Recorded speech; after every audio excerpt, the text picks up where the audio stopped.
This world consists of two sorts of people: those who are acted upon, and those who act.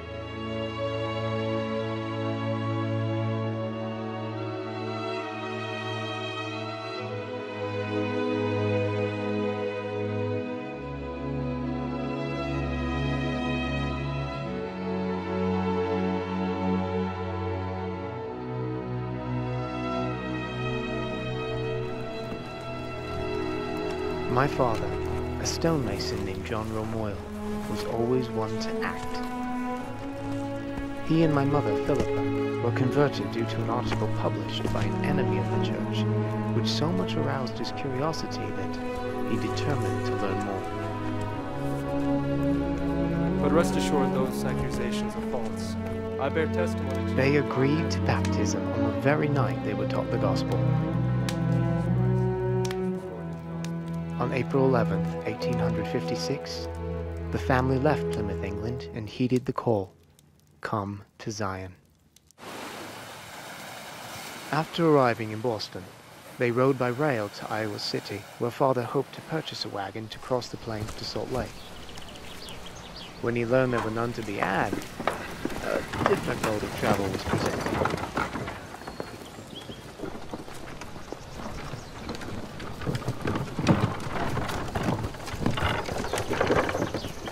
They became part of the Ellsworth Handcart Company, the first handcart company to attempt the trek. From the beginning, it was a perilous journey. Thursday, June 26, 1856. Travelled about 1 mile. It was very hot. Only a half-pound of flour allowed per bread each day. With so much hunger, death soon joined in the trek. The young and the feeble were the first to succumb.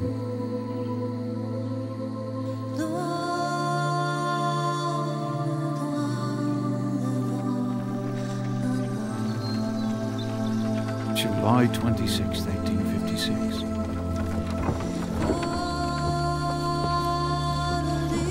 A flash of lightning killed Henry Walker as he held the bar of his handcart. His body was carried about 2 miles to camp and buried there.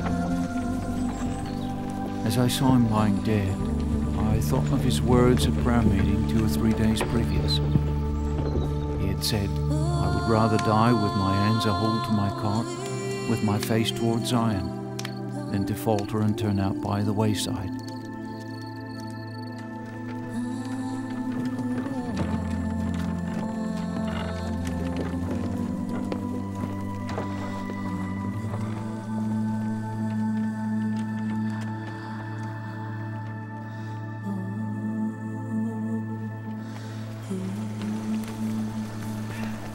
My father was a great strength to the entire company.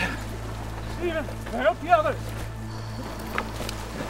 He was so concerned about imposing on others, he refused to let anyone else push or pull his cart.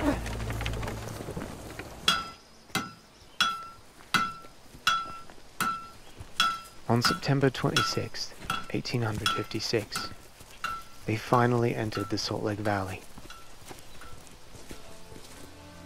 For all those who saw the ragged state of the company, it was easily apparent how perilous the crossing had been.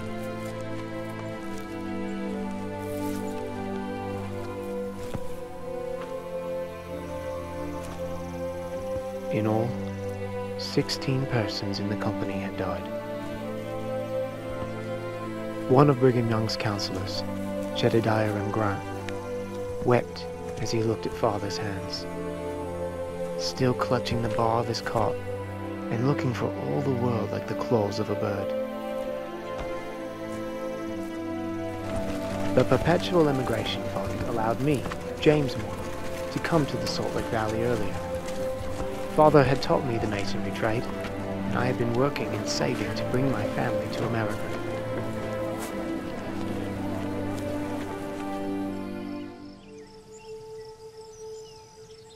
Life in Zion agreed well with my father.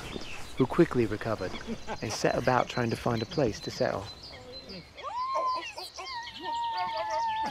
After earnest prayer, he chose 160 acres in what later became Alpine Utah, which he carved out of the wilderness despite constant threats from cougars, bears, and hostile Indians.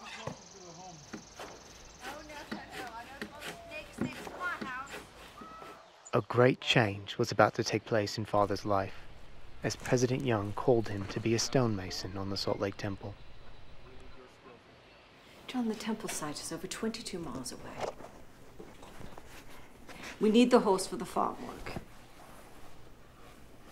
How are you ever going to get back and forth? Are you going to walk? I'm married well, my love. You are brilliant.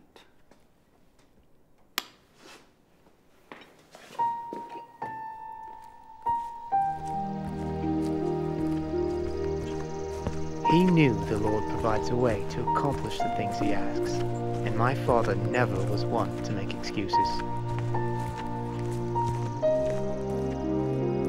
Though he was partially compensated for his efforts, he approached the task with unusual dedication and zeal, even for John Romoyle. On Mondays, he would rise at 2 in the morning in order to arrive at the temple site by 8 o'clock with the other workers.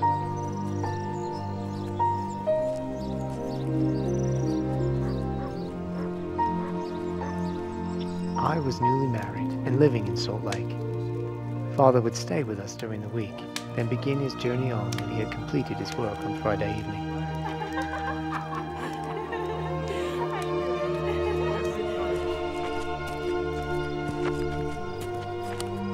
He would arrive home about midnight.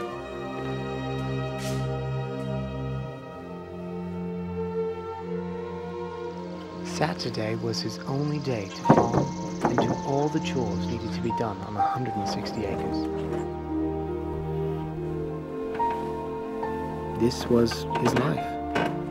Week after week, month after month, and soon, year after year. Until he had done so for almost 20 years.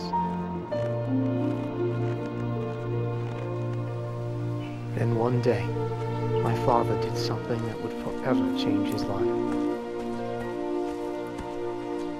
It's agreed then.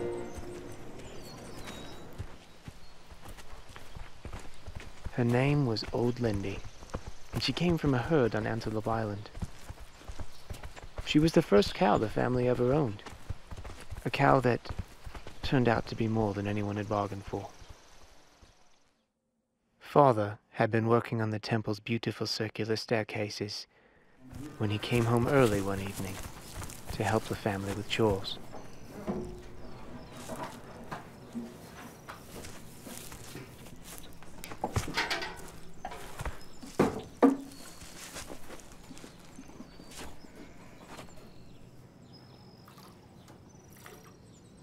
Ooh, Linda. Let's be minded now. Perhaps Father was impatient with her, or maybe old Lindy was just having a bad day.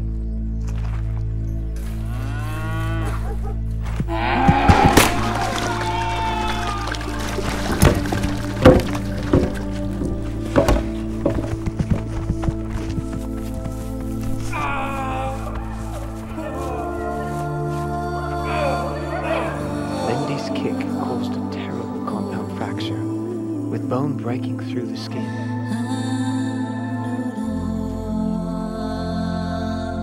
The only option was to amputate.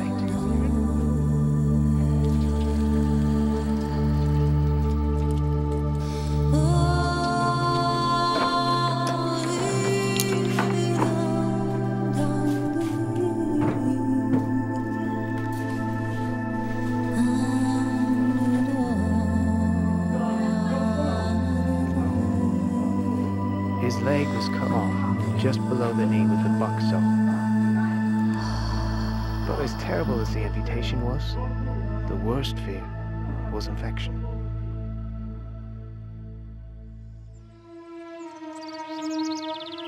Spring came, but the infection never did. When the leg began to heal, Father took a piece of birch wood and made a peg leg with an ingenious articulating ankle. He carved a little bowl in it and lined the inside with a piece of leather. He made straps to fit around his waist and hold the leg in place. When he was able, he put it on, and despite the pain, walked around the house with that homemade leg.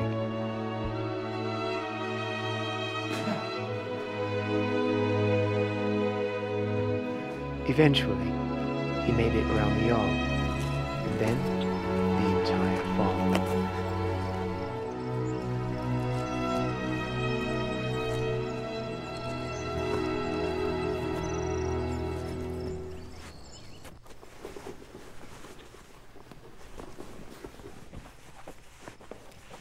John, what are you doing? I'm packing. To go where? To Salt Lake? Oh, John, why do you have to go to Salt Lake? I don't recall being released as a stonemason, do you? Oh, my dear sweet husband. There is work enough to do in the kingdom here. You're only a stonecutter. I'm sure the Lord has plenty of people in Salt Lake to carry on with that calling. But 'tis my calling. And callings are seldom convenient, are they, my love?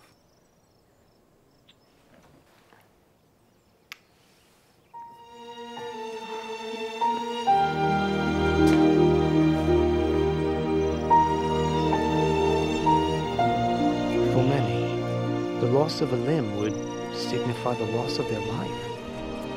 But not for John Romoyle.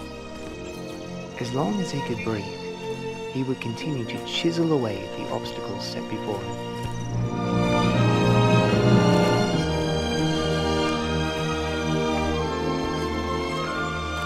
In 1885, John Romoyle once again chose to act and limped the 22 miles to the Salt Lake Temple, and as a 77-year-old man climbed 100 feet of scaffolding and continued his duty as a stonemason on the Salt Lake Temple. There are two sorts of people on this earth. I watched my father for many years. He was the sort that acted.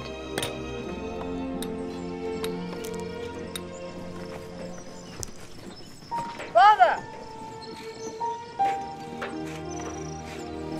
I love you, Father.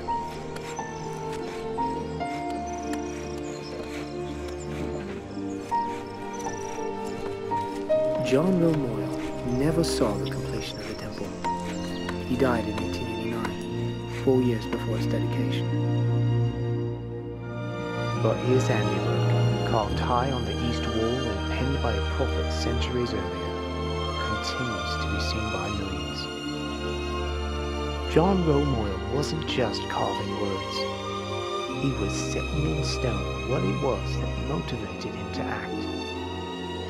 Holiness to the Lord.